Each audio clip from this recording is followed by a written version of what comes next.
መጀመሪያ ስመጣ ማለት ነው ኒሃማ ዱሾቼን ታጎላ ጋዲ ሆኖ ይሄን ቃል ማያቅ መቼስ የለም።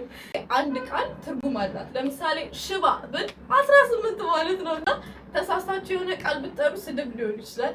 ቻይንኛ በጣም ደስ የሚል ቋንቋ ነው። ከመጣው ምንም አልተዝናናሁም። ያው ስራ ብቻ ነበርና ለምን ራሴን አላዝናናም ብዬ ያው ኢትዮጵያ ውስጥ ያለ ነገር ድጋሜ መሞከር አልፈልግምና አንድ ብቻ ነው ኩሪፍቱ ነው ወተር ፓርክ ያለውና እዚህ በጣም ብዙ ወተር ፓርክ አለ። ስለዚህ ወተር ፓርክ ሄደን አብረን እንውላለን።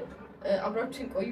ወዳችኋለሁ። ኦኬ ሶ የዋና ልብሴን ይዤ እዚህ ጋር ባይ ዘ ወይ ከቀኑ 10 ሰዓት ሆኗል። ወተር ፓርኩ የሚዘጋው ከምሽቱ 3 ተኩል ስለሆነ ችግር የለውም ብዬ ምሳዬን በላልቼ እናቴ ብታይኝ እዚህ ጋር ትገለኝ ነበር። ውሃ ውስጥ ከመግባታችሁ በፊት ምግብ አትብሉ ይላሉ እናቶች። ብቻ ዲዲ ጠርተን መንገዳችንን ጀመርን። ዲዲ ማለት በቻይንኛ ታክሲ ማለት ነው። የቻይና መንገድ ግን እንዴት እንደሚያምር ለነገሩ ለኛ እንደዛ ይሰሩ ለነሱ እንዴት አይሰሩ እያልኩኝ እየተገረምኩኝ ነበር የደረስኩት። ስደርስ እንዴት እንደሚያምር እንዴት እንደደነገጥኩ በቃ የሆነ የህፃናት ፊልም ውስጥ የገባው ነበር የመሰለኝና እንዴት ደስ እንደና ሪአክሽኔን እዚህ ጋር ራሱ ማየት ትችላላችሁ እንዴት እንደወደድኩት ገና ሳልገባ። ከዛ በር ላይ ትኬት ኦፊስ አለ። ትኬት ትቆርጣላችሁ። ስንት ቆረጥ ይችላላችሁ? ዋጋውን አልነግራችሁም። እስቲ ገምቱ።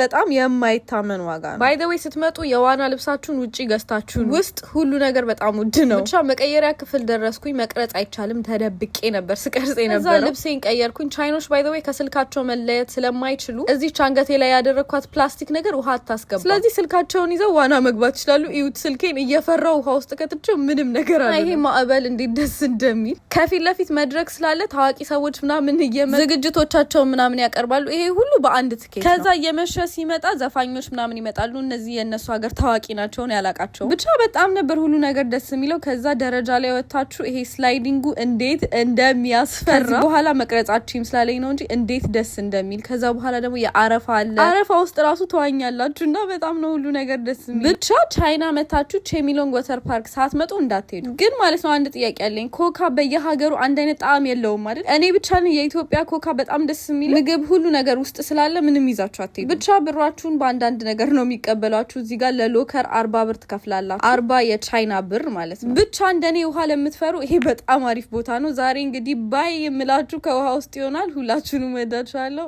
ባይ